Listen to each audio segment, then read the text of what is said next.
Presiden Prabowo menerima kunjungan dari Perdana Menteri Cina Li Qiang di Istana Merdeka pada Minggu pagi. Ya, kedatangan Li Qiang disambut dengan upacara penyambutan tamu negara.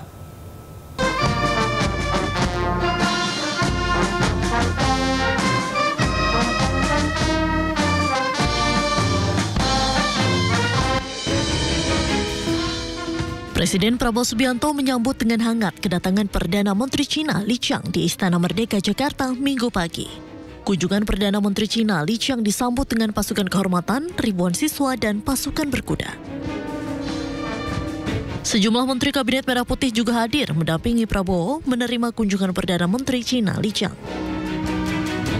Dalam kesempatan itu, Prabowo dan Li Qiang membahas sejumlah isu strategis di bidang ekonomi, perdagangan, ketahanan pangan, dan konflik global. Menandai 75 tahun hubungan diplomatik.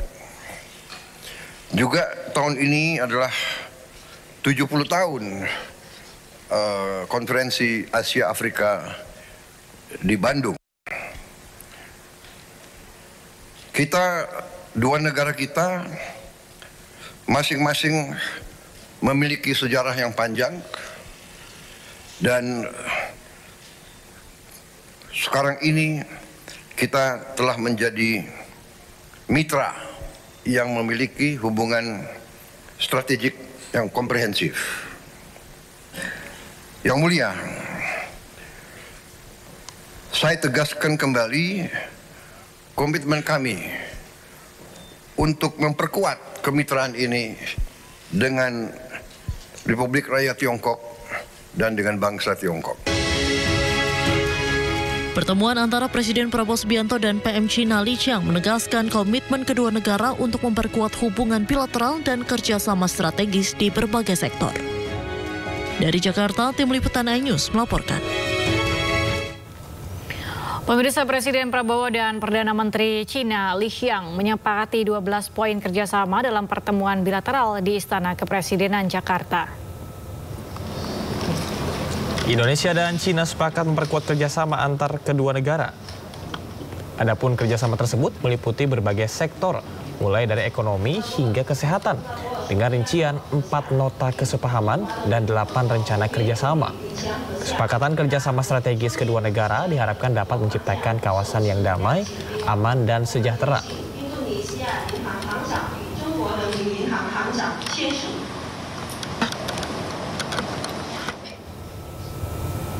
Sebelumnya, Presiden Prabowo Subianto menghadiri jamuan makan malam bisnis antara Indonesia-Cina bersama Perdana Menteri Cina Li Qiang. Ya, jamuan ini juga dihadiri oleh Kadin Indonesia sebagai mitra strategis dan wadah kegiatan investasi dan ekonomi Indonesia.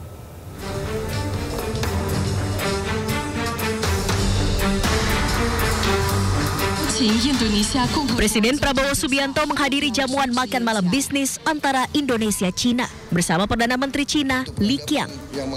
Jamuan ini juga dihadiri Kadin Indonesia sebagai mitra strategis dan wadah kegiatan investasi dan ekonomi Indonesia. Turut hadir 60 pengusaha Cina dan 100 pengusaha Indonesia. Kedua perwakilan negara membahas 8 sektor prioritas dalam kerjasama bilateral. Beberapa di antaranya seperti infrastruktur dan konektivitas, energi terbarukan, digitalisasi, kecerdasan buatan, kesehatan, pendidikan, serta ketahanan pangan. Hadirin sekalian, saat ini Tiongkok adalah mitra dagang kita yang terbesar. Perdagangan kita sudah melebihi 130 miliar dolar Amerika Serikat tiap tahun. Dan kita memandang bahwa Tiongkok adalah mitra sangat penting dalam pembangunan industri dan teknologi kita. Perusahaan-perusahaan Tiongkok telah menjalankan proyek-proyek besar yang sangat berhasil. Kereta api cepat Jakarta-Bandung, kawasan industri, hilirisasi nikel, termasuk pembangunan berbagai proyek-proyek industri dan teknologi yang besar yang telah kita saksikan dalam pameran singkat yang baru saja saya diundang untuk melihat. Hubungan dagang, investasi dan teknologi ini adalah bukti komitmen kita bersama untuk membangun masa depan yang lebih kuat, lebih sejahtera bagi kedua bangsa kita. Pertemuan ini bertepatan dengan 75 tahun hubungan diplomatik Indonesia-Cina. Sementara bagi Prabowo, Cina menjadi negara yang berkesan karena negara pertama yang dikunjungi saat terpilih sebagai presiden. Dari Jakarta, Chamar Haenda, Dede Rudi, iNews melaporkan. Ketua DPR RI Puan Maharani menerima kunjungan Perdana Menteri Cina Li Qiang di gedung DPR Jakarta. Ya, Perdana Menteri Cina Li Qiang tiba di Kompleks Parlemen Senayan Jakarta Minggu sore dalam rangkaian kunjungan kenegaraan ke Indonesia. Kedatangan Li Qiang disambut langsung oleh Ketua DPR RI Puan Maharani. Pertemuan keduanya berlangsung tertutup untuk membahas penguatan kerjasama antara Indonesia dengan Cina di berbagai bidang strategis, termasuk membahas upaya negara membantu pembukaan blokade kemanusiaan di Gaza.